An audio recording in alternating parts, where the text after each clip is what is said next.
11월 첫째 주 사랑방 나눔지 공부에 동참해 주신 모든 성도님들 주님의 이름으로 환영하며 축복합니다. 예, 제가 지금 녹음하고 있는 시간은 지금 토요일 오전이지만 우리가 주일에 업로드가 되기 때문에 우리 주일 그동안 기도하며 준비했던 다음 세대를 위한 행복 나눔 축제가 은혜 가운데 잘 마쳤습니다. 또 우리가 북한 어린이 센터 통일 이후에 북한의 어린이들을 세우는 일에 우리가 주신 비전을 붙잡고 나아가기 위해서 오늘 선교 바자회가 있었는데요. 우리 동참해 주시고 함께 해 주신 우리 모든 성도님들 감사드립니다. 특별히 우리가 사랑방 안에서 우리가 교회에 이러한 선교와 전도와 여러 사역들이 있을 때 우리가 기도해 주시고 또 마음을 모아 주시면 감사하겠습니다. 자, 오늘은 이제 우리가 다니엘서가 지난 화요일부터 시작되었는데요. 오늘은 다니엘서 2장 31절로 49절을 통해서 세계를 경영하시는 하나님이라는 그런 제목으로 오늘 말씀을 우리 한번 공부해 보도록 하겠습니다.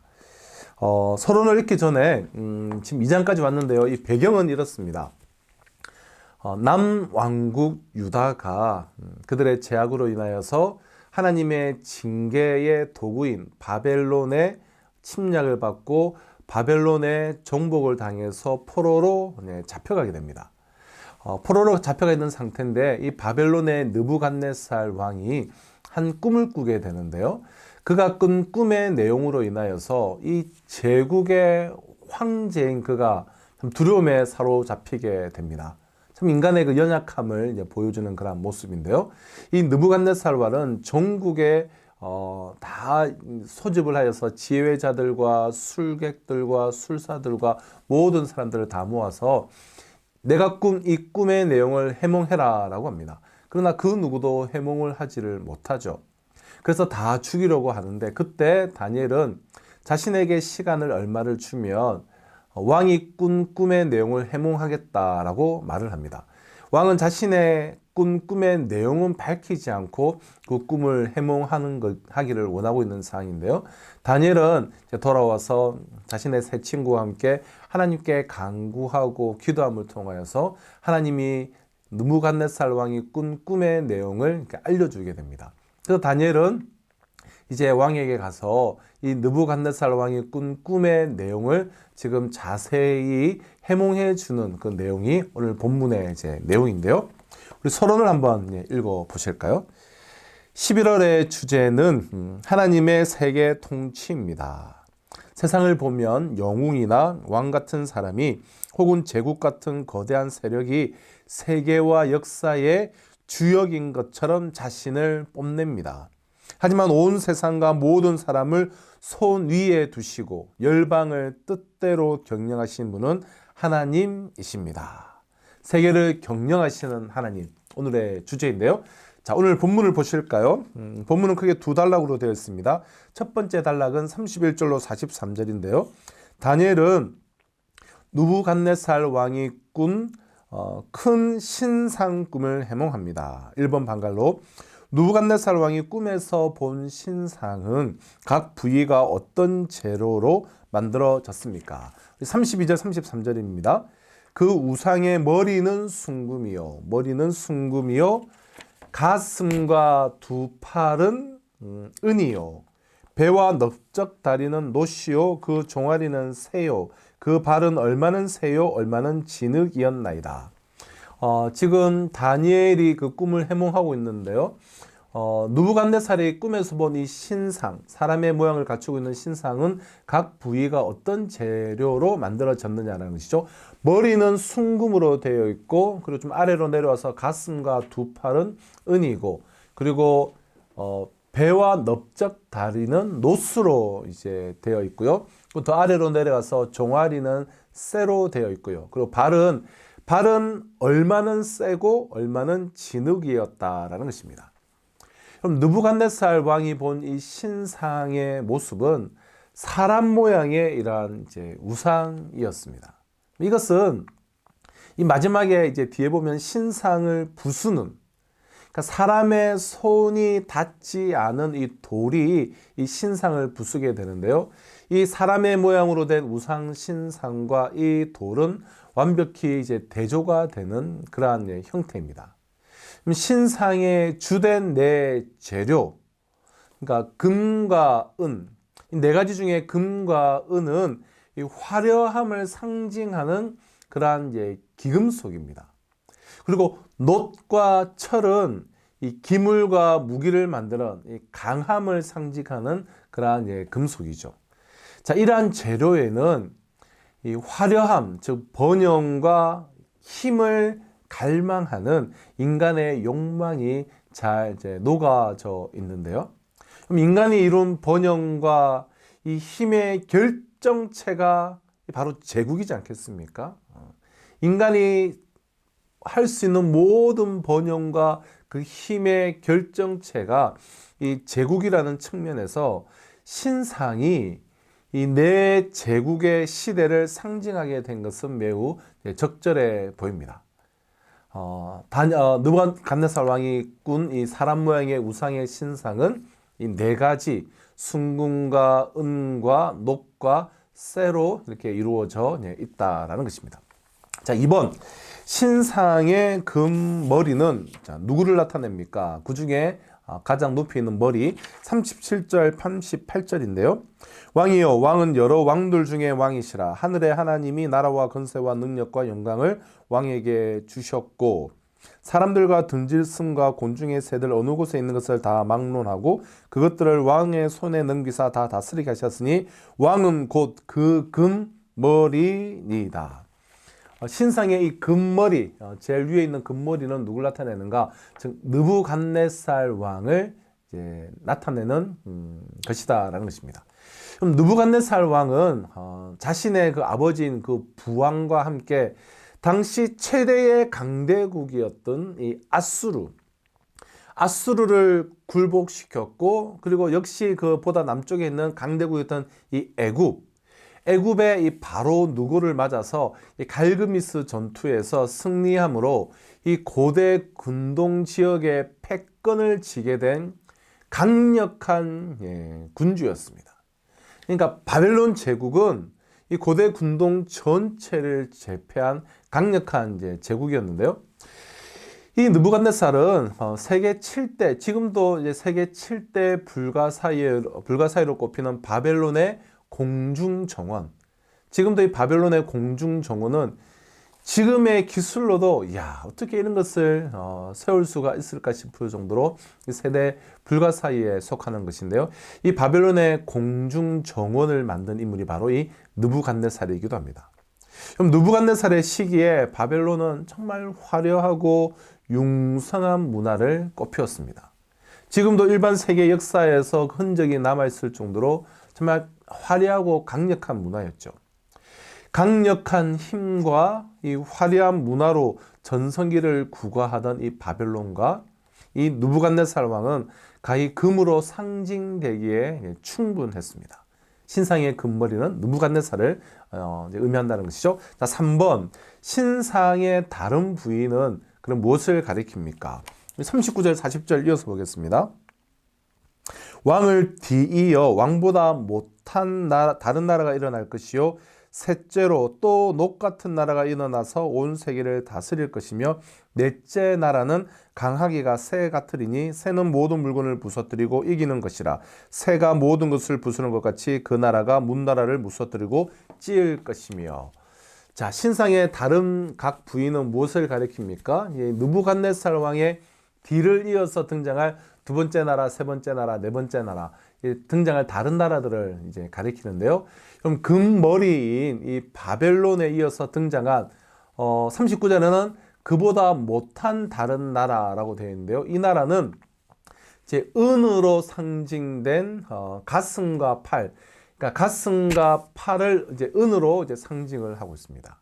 자, 이 나라는 역사적으로 보면 우리 메데 바사 왕국, 이 메데와 바사 왕국이 있었는데요. 이 메데와 바사를 또 통합한 나라를 우리가 페르시아 제국이지 않습니까? 그래서 이 은으로 된 이 가슴과 팔은 이제 페르시아 제국을 이제 가리키죠. 그럼 페르시아 제국의 아케메네스 왕조의 창건자인 고레스, 그 이름을 성경을 읽어보신 분들이 그 이름을 다 아실 거라 생각되는데요. 특별히 이 성벽 재건을 허락했다. 그래서 우리가 느헤미야서와 또 에스라서에 등장하는 인물이 이 고레스인데요. 이 고레스는 이 바벨론 제국을 정복하고 유대인들에게 본토 기환의 칙령을 내리게 됩니다. 그래서 이제 느헤미야가 가서 성벽을 쌓게 되죠. 페르시아 제국, 바벨론 제국을 무너뜨렸던 이 페르시아 제국. 그리고 노스로 된 이 배와 넓적다리의 나라는 오늘날로 말하면 그리스죠. 그리스 알렉산더 대왕의 헬라 제국을 가리킵니다. 정말 단시간에 전 세계를 점령했던 이 알렉산더 대왕이 세운 헬라 제국. 자, 마지막으로 이 철로 된 다리, 또 철과 진흙이 섞인 발은 이 강력한 통치로 천년의 제국을 이루었던 이 로마 제국을 뜻하는 것입니다. 그러니까 바벨론 제국, 그리고 페르시아 제국, 그리고 헬라 제국, 그리고 바로 로마 제국을 이제 뜻하는 것입니다. 자, 그럼 1번 우리 큰 1번을 통해서 우리 나눔 1번입니다. 바벨론 왕국의 몰락에 대한 예언은 바벨론 왕 앞에서 전하기엔 껄끄러운 내용이었지만 다니엘은 하나님의 뜻을 그대로 전했습니다. 나는 하나님의 말씀을 가감없이 믿고 그대로 전하고 있습니까? 하나님의 말씀을 그대로 믿고 전하는데 가장 걸림돌이 되는 것은 무엇입니까? 지금 다니엘이 느부갓네살 왕이 꾼 꿈에 대한 이제 해석을 해주고 있는데요. 근데 그 내용은 바벨론 제국이 멸망할 것이라는 그러한 내용이에요. 자, 이 내용을 지금 화가 나 있는 느부갓네살 왕에게 참 그대로 전하는 것은 사실은 쉽지 않은 일이죠. 그러나 다니엘은 하나님의 뜻을 가감없이 그대로 전하는 모습을 우리가 보게 되는 것입니다. 저와 여러분들은 이 다니엘처럼 하나님의 말씀을 가감없이 믿고 그대로 전하고 있는가? 우리가 하나님의 말씀을 가감없이 믿고 전하는데 걸림돌은 무엇인가? 이런 부분들을 서로 한번 우리 나눠보시면 좋겠습니다. 두 번째 단락 가보실까요? 44절로 49절인데요. 다니엘은 해몽을 통해 하나님이 세우실 영원한 나라를 예언합니다. 자, 1번 방갈로 손대지 아니한 돌이 나와서 큰 신상을 부서뜨린 것은 어떤 미래를 예언한 것입니까? 44절, 45절. 먼저 34절에서 손대지 아니한 돌이 나와서 신상을 부서뜨린다라는 내용이 언급이 있었고요. 44절, 45절 이 여러 왕들의 시대에 하늘의 하나님이 한 나라를 세우시리니 이것은 영원히 망하지도 아니할 것이요 그 국권이 다른 백성에게로 돌아가지도 아니할 것이요 도리어 이 모든 나라를 쳐서 멸망시키고 영원히 설 것이라. 손대지 아니한 돌이 산에서 나와서 새와 녹과 진흙과 은과 금을 부서뜨린 것을 왕께서 보신 것은 크신 하나님이 장래일을 왕께 알게 하신 것이라. 이 꿈은 참되고 이 해석은 확실하니이다 하니. 손대지 아니한 돌이 나와서 큰 신상들을 다 머리로 발끝까지 다 부서뜨리는데 어떤 미래를 예언한 것인가? 여러 왕들, 즉 각 제국의 시대에 하나님이 영원한 한 나라를 세우시면 그 나라가 이 모든 나라를 쳐서 멸망시킬 미래의 일을 지금 예언하고 있는 것이죠. 그럼 사람이 손대지 않은 돌이다라는 점에서 이 돌은 사람의 능력이나 사람의 행위로가 아니라 하나님께로부터 난 돌이라는 것을 우리가 알 수가 있습니다. 이것은 사람의 손으로 세운 이 내 제국, 이 큰 신상과는 완전히 이 대척점에 서 있는 그런 나라죠. 자, 이 예언대로 하나님의 아들이신 그리스도는 사람들의 버린 돌로서 하나님이 세우시는 집에 이 머릿돌이 되셨고 만왕의 왕으로서 정말 국경과 인종을 초월하는 하나님의 나라, 하나님의 교회를 이미 세우셨습니다. 그리고 이 나라, 이 하나님의 나라는 우리 주님이 다시 오는 날 최종 완성되게 될 것입니다. 그 나라는 온 세계에 충만하며 영원히 존재할 그러한 나라입니다. 나라가 임합시옵시며라고 우리가 주기도문에서 기도하는 바로 이제 그 나라인 것이죠. 손대지 않은 돌이 나와서 큰 신상을 부서뜨린 것, 하나님의 나라에 대한 그러한 예언인 것입니다. 자, 2번 가보실까요? 다니엘의 해몽을 들은 느부갓네살 왕은 하나님을 어떤 분이라고 고백을 합니까? 우리 47절 읽어보실까요? 왕이 대답하여 다니엘에게 이르되 너희 하나님은 참으로 모든 신들의 신이시요 모든 왕의 주제시로다. 내가 능히 이 은밀한 것을 나타내었으니 내 하나님은 또 은밀한 것을 나타내시는 이시로다. 다니엘의 이 해몽을 들은 느부갓네살 왕은 하나님을 어떤 분이라고 좀 고백합니까? 모든 신들의 신이시여 모든 왕의 주제시로다. 또 은밀한 것을 나타내시는 이시로다. 자, 여러분, 느부갓네살은 자신이 꾼 꿈의 내용을 입 밖으로 내지 않았습니다.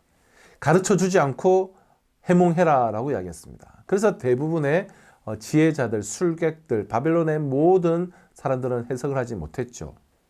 자, 그런데도 이 다니엘의 입을 통해서 그 꿈이 정확하게 묘사가 되었기에 그는 다니엘의 이 해몽이 신적 계시에 의한 것임을 인정할 수밖에 없었습니다.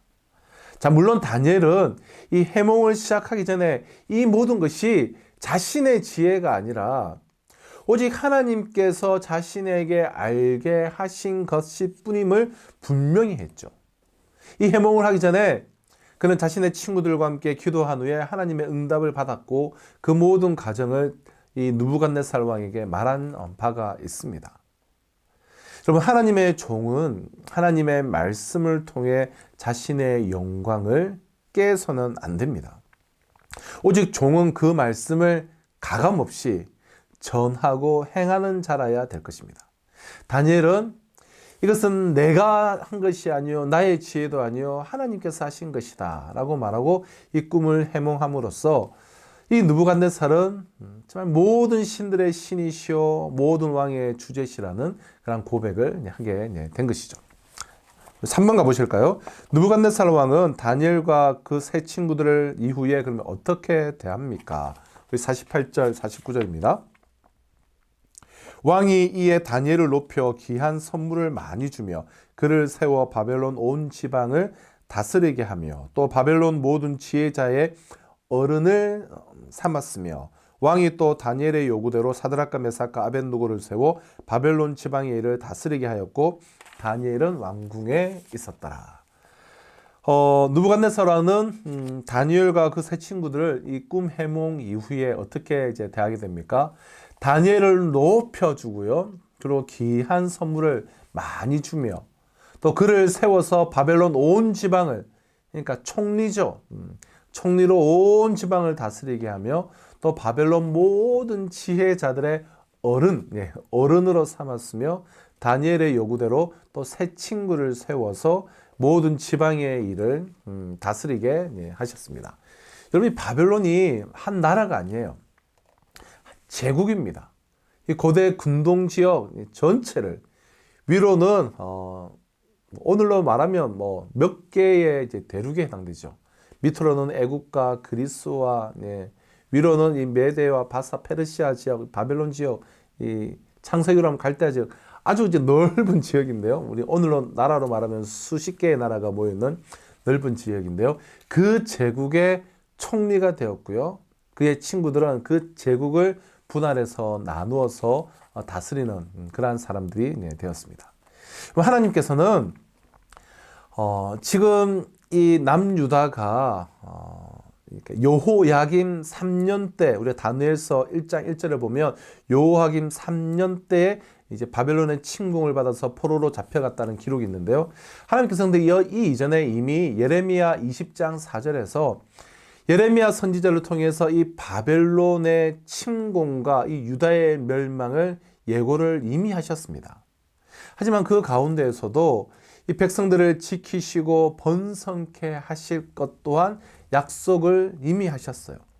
그래서 예레미야 29장 5절로 7절을 보면 정말 너희들이 그 바벨론으로 포로로 너희의 죄악 때문에 징계를 받아 가게 되겠지만 너희들이 그 땅에서 구별되어 정말 기도할 때 바벨론 나라와 그곳 모든 백성의 삶이 평안해질 것이고 너희는 그들 가운데서 나의 나라를 이루어가는 도구로 쓰임받게 될 것이다 라는 약속을 이미 예레미야에서 주셨습니다.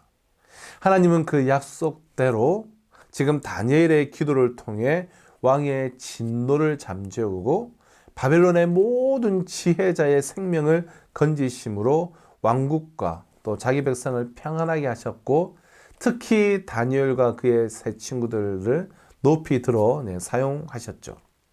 포로 중에도 약속의 말씀을 붙잡고 구별되어 하나님께 기도함으로 하나님의 일에 귀하게 쓰임받는 모습들을 우리가 보게 되는 것입니다. 자, 이러한 우리 두 번째 단락을 통해서 나눔 2번과 3번 보실까요? 제국의 운명을 결정하시는 분은 하나님이시고 모든 나라 위에 영원한 나라를 세우시는 분도 하나님이십니다. 결국 하나님이 온 세상을 통치하십니다. 이 사실을 아는 사람과 모르는 사람의 삶이 어떻게 다른지 우리 서로 이야기해 봅시다. 우리 서로 나눠볼 텐데요. 말씀드린 것처럼 다니엘은 행정과 종교의 수장이 되고요. 그러니까 2인자가 되는 거예요. 바벨론 제국에. 그 세 친구도 아주 큰 역할들을 이제 맡게 되는데요. 그리고 하나님께서는 하나님 나라를 추구하는 자에게 하나님의 나라를 맡아서 운영할 지혜와 능력과 기회를 주십니다. 다니엘과 세 친구는 그 포로 생활 가운데서도 계속해서 제국에 함몰되어 제국에 빠져서 살아간 것이 아니라 하나님 나라를 추구했어요. 하나님은 그렇게 하나님 나라를 추구하는 이들을 통해서 하나님은 역사하시는 것들을 우리는 보게 되죠. 우리 나눔 3번입니다. 다니엘로 인해 느부갓네살 왕은 하나님을 찬양하게 되었습니다. 누군가 나로 인해 하나님을 경험하고 믿게 된 적이 있습니까? 하나님을 모르던 사람들이 하나님을 인정하고 찬양하게 하려면 우리는 어떤 모습을 보여줘야 하는지 이야기해 봅시다. 오늘 본문을 통해서 오늘 이러한 나눔까지 했으면 좋겠고요. 그러니까 세계를 경영하시는 하나님, 하나님은 절대 주권을 가지고 지금도 이 세상을, 이 시대를 경영하고 계시는 하나님이심을 우리가 발견하고 함께 나눈 시간 되었으면 좋겠습니다. 우리 사랑하는 우리 성도 여러분, 이 금, 은, 노, 쇠, 진흙이 상징하는 이런 여러 나라들, 이런 제국들은 다듬지 않은 그 돌에 허망하게 부서져 버립니다. 그럼 세상을 호령하고 세상을 다스렸던 그 모든 나라들은 하나같이 아침 안개와 같이 역사 속에 사라져 버렸습니다. 여러분, 그때나 지금이나 영원한 나라는 없습니다. 여러분, 존재하는 모든 것은 사라지지만 손대지 않은 돌, 즉 하나님의 나라는 영원할 것입니다. 영원한 하나님 나라를 꿈꾸며 내 삶이 때로는 포로민의 상태라 할지라도 우리가 구별되어서 하나님의 절대 주권을 인정하며 이 하나님의 나라를 대망하며 하나님의 나라를 기다리며 기대하며 이 하나님의 나라를 이루어가는 일에 귀하게 쓰임받는 우리 모두가 되시기를 주님으로 축원합니다.